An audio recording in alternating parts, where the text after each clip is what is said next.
Good morning, this is Kelley Hobart from Alpaca Direct, and today we're going to be talking about knit-alongs. They're also called CALs, which are crochet-alongs, or KALs, which are knit-alongs.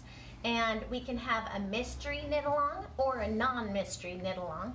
And what happens with these is that they're usually free to the public, and we have designers that are fantastic designers that are offering it to you for no cost at all, which is great because a lot of times when they do classes, they charge upwards of many hundreds of dollars per class, and so you get it for free. So doing knit-alongs or crochet-alongs are a fantastic way to learn new skills. Now we have this cowl, or KAL, which stands for knit-along, is by Kyle Kunnecke, and it is a free cowl for you, and we are going to be talking about it today. It's called the Lucio Shawl, and it is a fantastic shawl, and let me show you a picture of it. It's just beautiful, and when I first looked at this shawl, I'm going, At first glance, it seems as if there's not a ton of new skills. Did you want me to show it again, Jim? Mm-hmm. But I'm telling you, it is awesome because if you look at it really closely, as you're going along, you have this blue colorway, and then you have the brown, and it's growing. And so you have to do the interlocking your the blue color to the brown color, or the brown to the blue, depending if you're on the knit or the purl side. And that is very similar to intarsia, where you would have a block of color work. But in the middle, it's kind of Fair Isle-ish, as in you're switching from the blue to the brown back to the blue. And so there's a lot to be learned in this. And I didn't really understand the value of it until I started knitting it. And I'm going, okay, there's a lot for me to learn. And so I was really intrigued by this once I got going.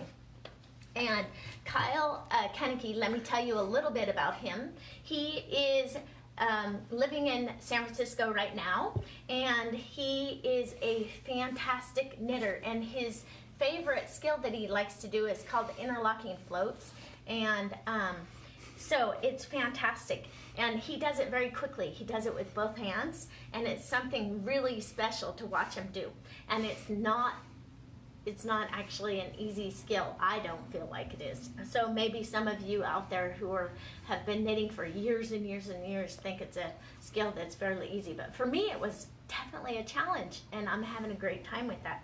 So I would venture to say that you go ahead and look on our website and see if you can find all the information about this knit-along if you're interested in it. It is knit with the beautiful Simply Kriya, and this is a chain net construction of 100% baby alpaca by Haiku, and it's fantastic yarn. It's going to make a great shawl. And here is my little project that I started here, and if you look at it, I did the interlocking floats throughout the whole back here.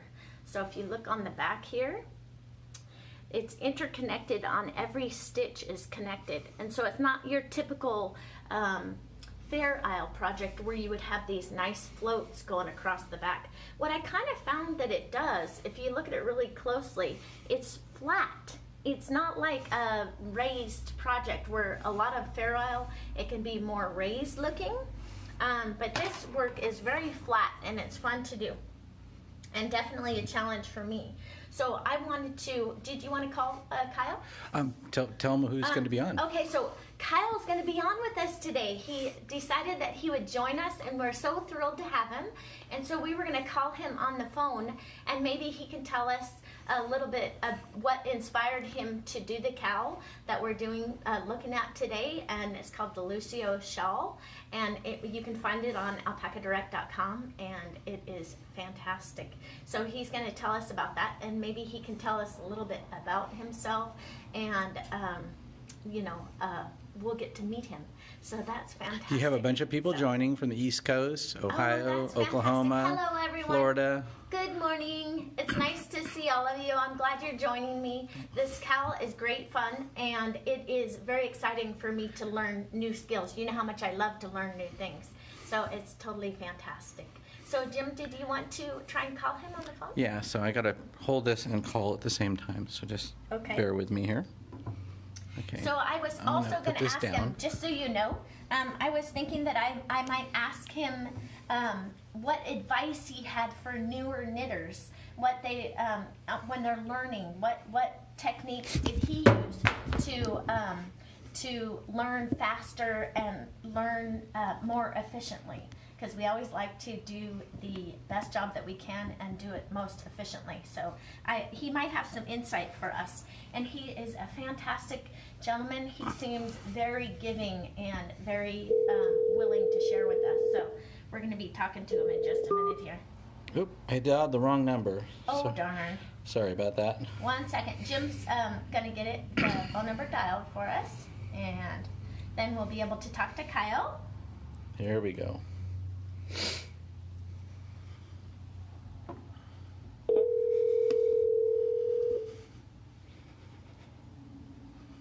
All right. Let's see if he answers. Yay. Hello, this is Kyle.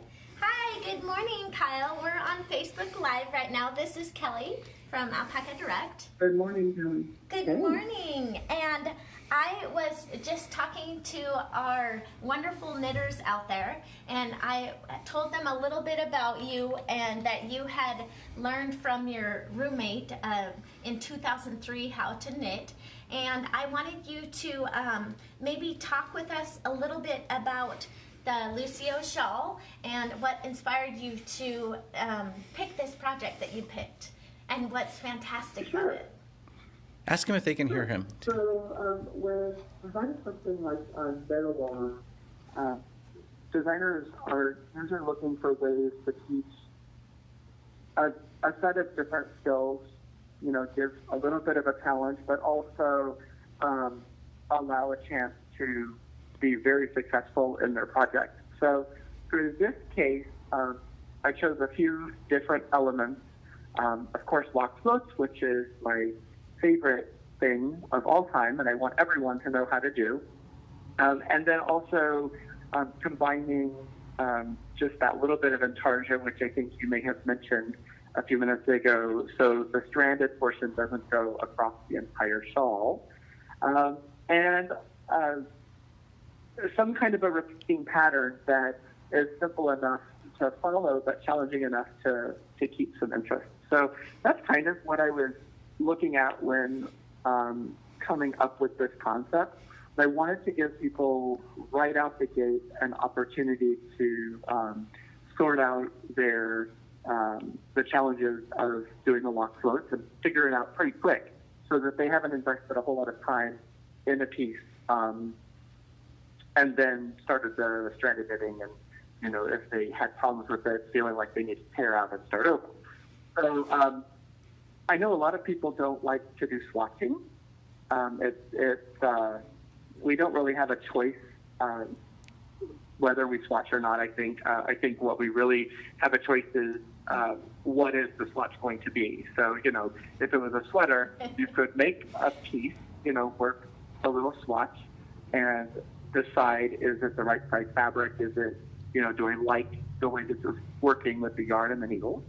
Or you can knit an entire sweater and say, oh, wow, this whole thing doesn't fit. It's way too big. It's way too small.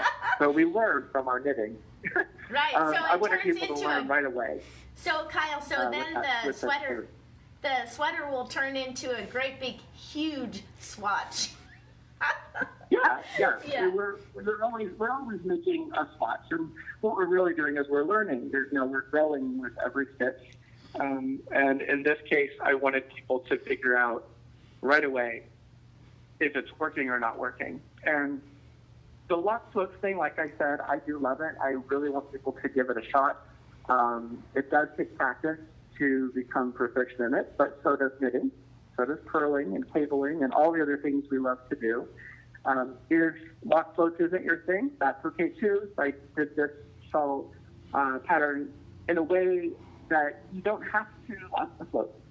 Right. So there's the little different color changes are really close together, and so just traditional stranding works just as well. Regular Farrah works great too, that's true. Hey, and Kyle, I wanted to mention to everyone about, you have this written tutorial that you have on KyleWilliams.com, and it shows your locking floats. And the first page, I don't know if you can see it, Kyle, but I'm showing our knitters that it shows you how to purl the locking floats, and then it shows you in your main color and in your contrasting color, and it has it's a photo tutorial with some written instructions that are totally fantastic. And then we also have, when you're doing knitting, the locking floats in both the main color and contrasting color. So those of you who are struggling, looking at this photo tutorial is very handy. And I need to do a little bit more work on it myself. Like I said, I was pleasantly surprised when I started knitting this Lucio shawl, and I realized how much there was for me to learn, and I love learning. And so I was totally inspired when I saw what you were actually doing. It's like, oh my gosh, this is so wonderful. I love learning new skills, and I am so pleasantly surprised at how nice when you interlock those floats.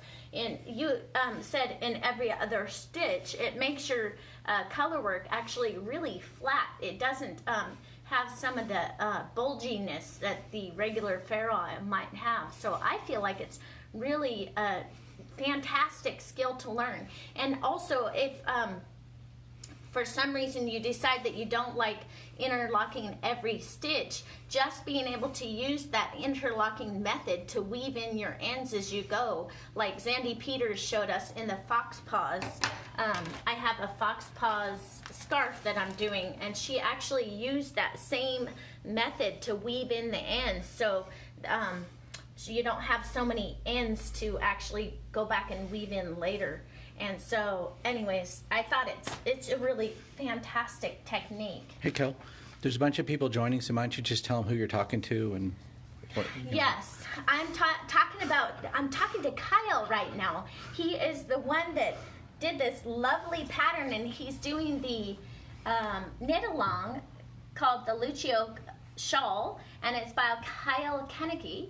And Kyle, I'm not sure if I'm pronouncing your last name properly, so you'll have to excuse me if I'm crucifying that. Anyways. Yeah, that's fine. Your shawl is just beautiful, and Kyle has a website, and his designer name is called KyleWilliams.com, and you can find all of his patterns there, and we are so impressed with his patterns. We're going to be carrying them at Alpaca Direct as well, so you'll see some there. But if you want to read more about what Kyle's doing and his passion, he has a real passion for giving to others, and it really shows on his website and his blog of all the things that he's done to help other people, not only learning to knit, but in many other ways. So thank you, Kyle, so much for giving back. I think it's important for all of us as human beings to do what we can do to help our fellow men and women. And so that's so fantastic. So any other questions? Wait, before you go, Kyle, I forgot to ask you, so when you were first learning, did you have any tricks or methods that you used to be able to learn more quickly and more efficiently? Well, I will say, when I first started to knit, I actually learned as a challenge. My roommate at the time was knitting, and I told her it looked tedious, and she looked stressed out when she was doing it, and why is she even doing this? And she said, no, it's relaxing. You should give it a shot. And she told me, you're creative and you do all these other things. You're probably going to love it. Why don't you, before you say you don't like to do it, just see what it's like, give it a shot. So she tapped on and taught me the knit stitch, and then, at that point just kept going for a long time, of course.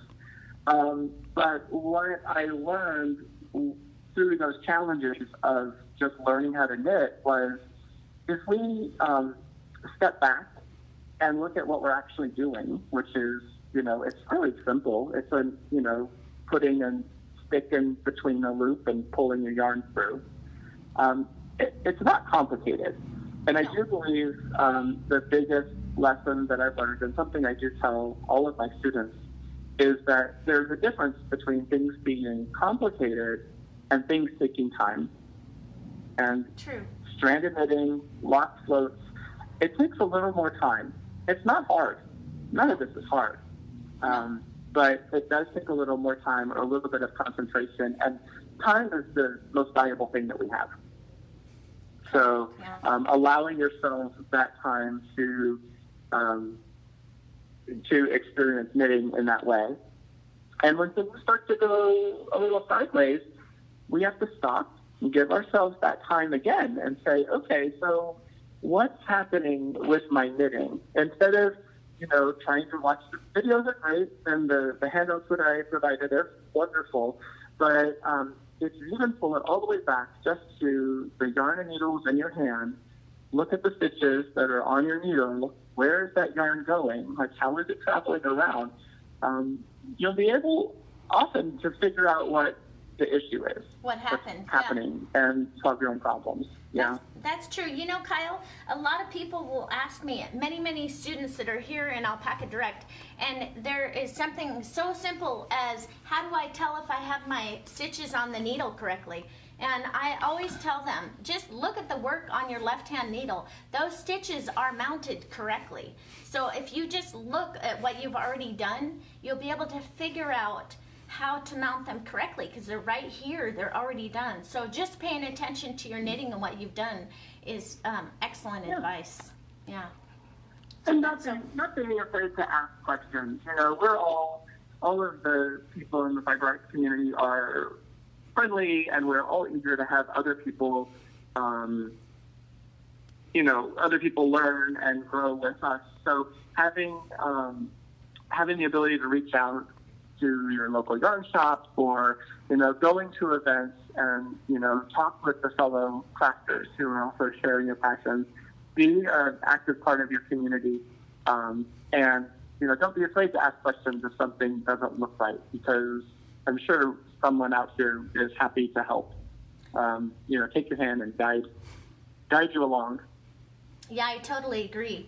That is excellent advice, Kyle. Well, thank you so much for coming on, and we are going to have a great time doing this Lucio Shawl, and I'm going to be learning so much. So thank you again, and you have a great day, and thanks for sharing with us, Kyle.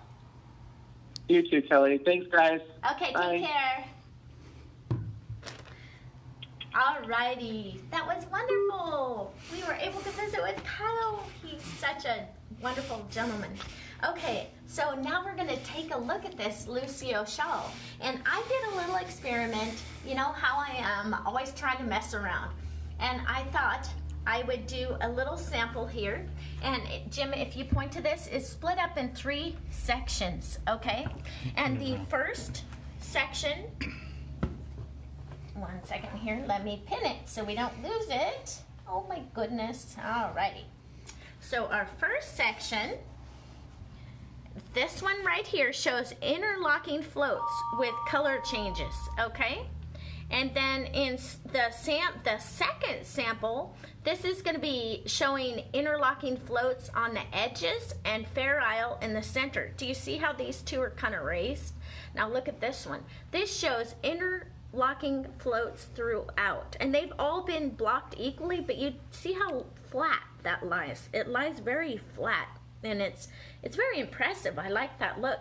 So if you're wearing your hat, the reason why this is wonderful is you're not going to have, you know how a lot of people will do Fair Isle in a hat, color work in a hat, and they'll go to put it on their head, and it's actually too tight to get on their head because those floats are just tugging a little bit too tight to make the hat actually fit them. So that could be a problem. But so with this method, you wouldn't have that problem at all. So let me just show you the back of it. Jim, I just got to put this down a second so I can unpin it. So again, we're starting from the bottom, and you'll see this little scrap yarn. The orange yarn is where I pinned it, so you could see where I go from one technique to the next. Okay, so the first sample number 1 shows interlocking floats. Every time I changed colors, I interlocked the floats, and you could see how it just kind of put it like a V. it was interesting. I mean, it wasn't too bad, and then I interlocked on the edges. So on this next one, I did Fair Isle, so I carried your traditional floats, and then I interlocked it on the edges. That was sample number 2.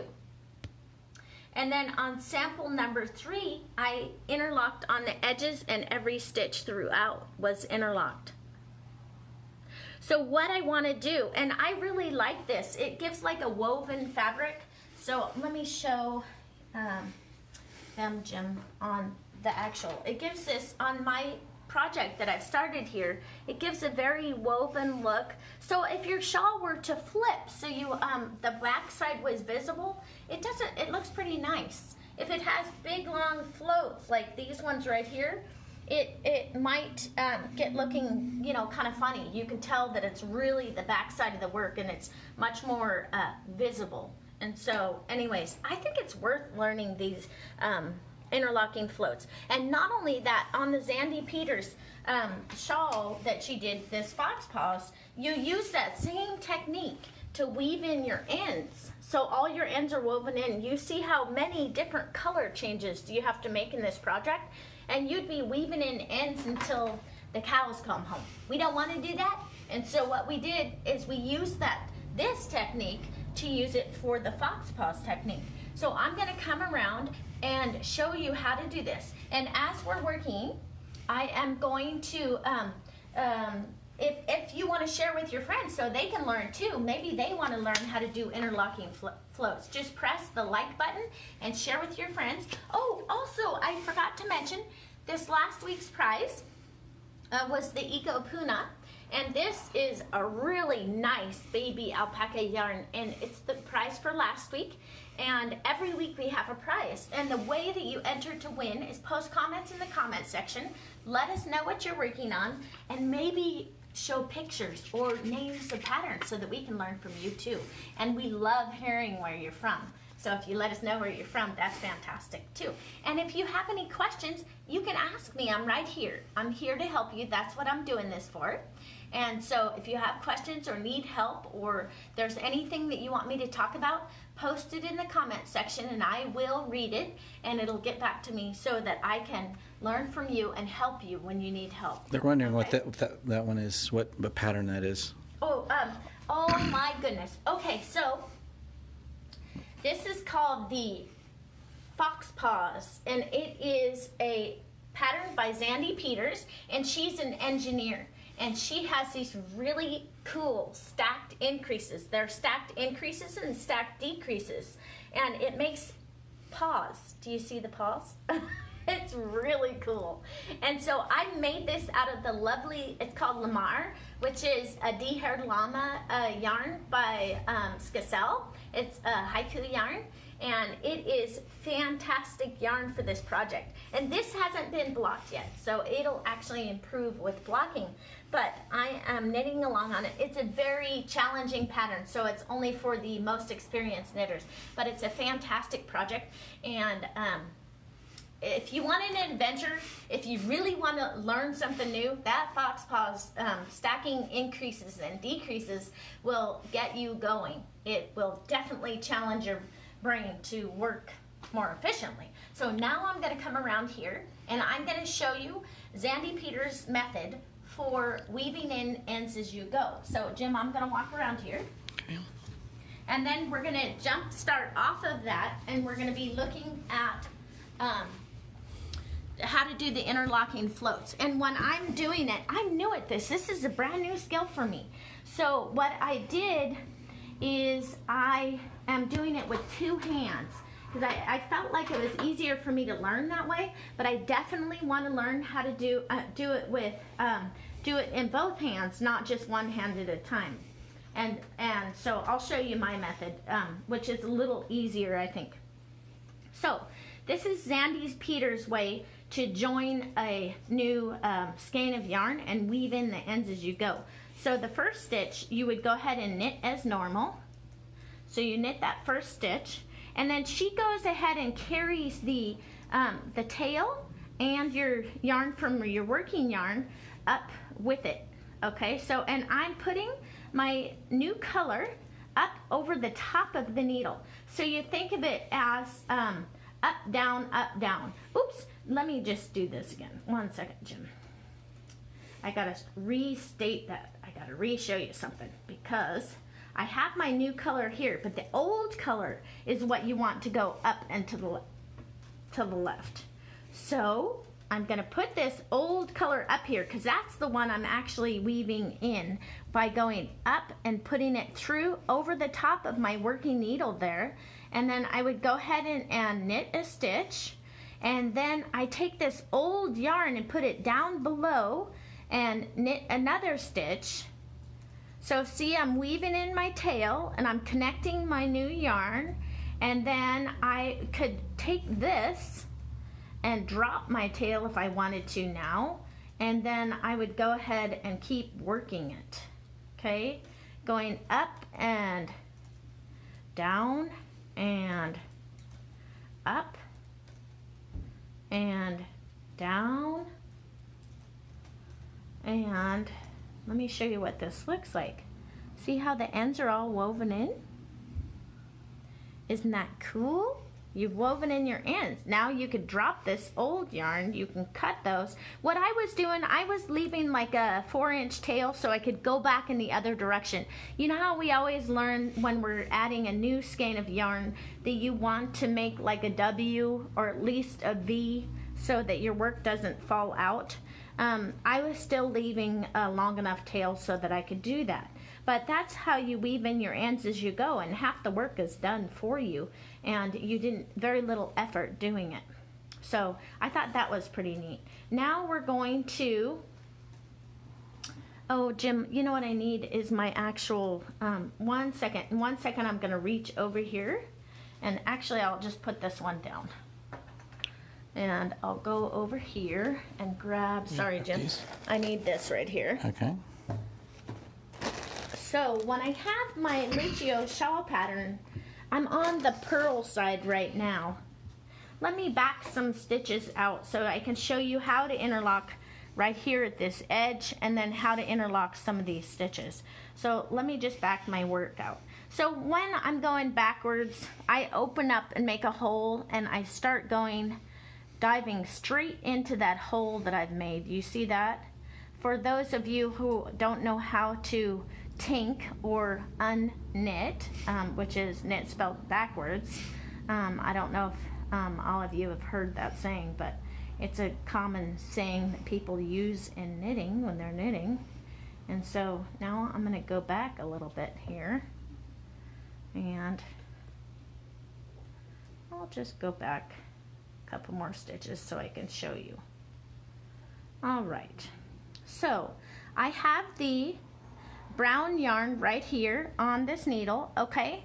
And so the brown yarn, I'm now going to be going to the blue yarn. So I would take the brown up over the top and pull it to the left. Tell them what you're showing. What I'm showing is how to interconnect, how to connect your floats, okay?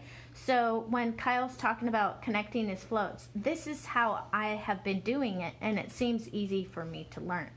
So I have the old color goes up over the top and to the left, and my new color's back here on my right hand needle, and I'm going up with the old color goes up over the top of the needle, and I would knit a stitch, and then the old color is going to go down and I knit a stitch.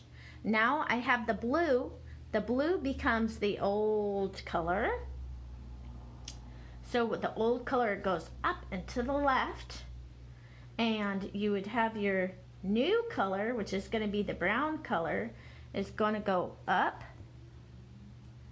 and then I'm going to switch again. It's going to be blue, so the brown color goes up and over and the blue color goes to the right. And mind you, this does make somewhat of a tangled mess. And so that one went down below because the brown one was up above, so this one went down below, and then this next stitch is going to go up above. And if for some reason you forget if you're supposed to go up or down, don't worry about it. Look at it. Just try it whichever way, and if it doesn't connect, do it the other way. and that works great too.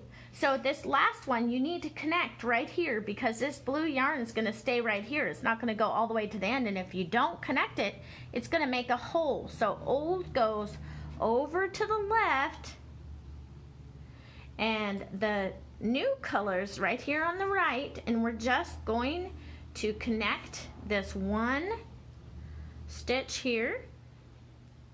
And then what we do is we drop that blue color, put our brown color in our left hand, and we go ahead and knit all of those stitches to the end.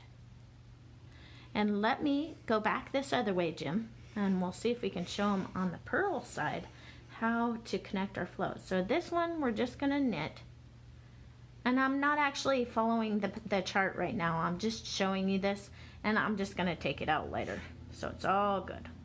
So we have our old color. Oh, we have one more knit stitch. Sorry about that. Now that one is going to go over to the left. And what are you showing them now? We're showing how to connect your floats on the purl side of your work. So this one, we have we're going to dive into it. That goes up above, and we're going to purl right underneath that strand. Okay. And then we are going to purl again down below that strand. And you might have to tug it a little bit to snug it up. And then we are going to be switching colors. So it's now going to be a brown color. And that one goes to the left. And then we have this goes in here. Oops. Okay. Not right. So the blue one is going to be our old color, because that right there, this brown, it's even confusing me, goes into the stitch, and we go ahead and purl it, and that gives us, now we're going to be changing from this brown to the blue, because there's a blue right there. So like I said, it is not an easy skill, and there's a lot of practicing that I need to do. I want to actually be able to flip it back and forth and do the work in both hands, so I'm not switching, because I'll show you what happens when did you see how I did that? That was a blue. And then the next one, we can go down below and wrap it. So this kind of shows you how it is interlocking the floats as you go. So it's a fantastic skill to learn. It kind of winds your yarn around in circles, but it gives you this lovely finished product where your color work is nice and flat. It's completely interlocked. If it flips around to the wrong side, you still see this beautifully woven fabric. And so for those of you who are just learning like me to do this new skill, it is a fantastic skill to learn. I think it's worth learning.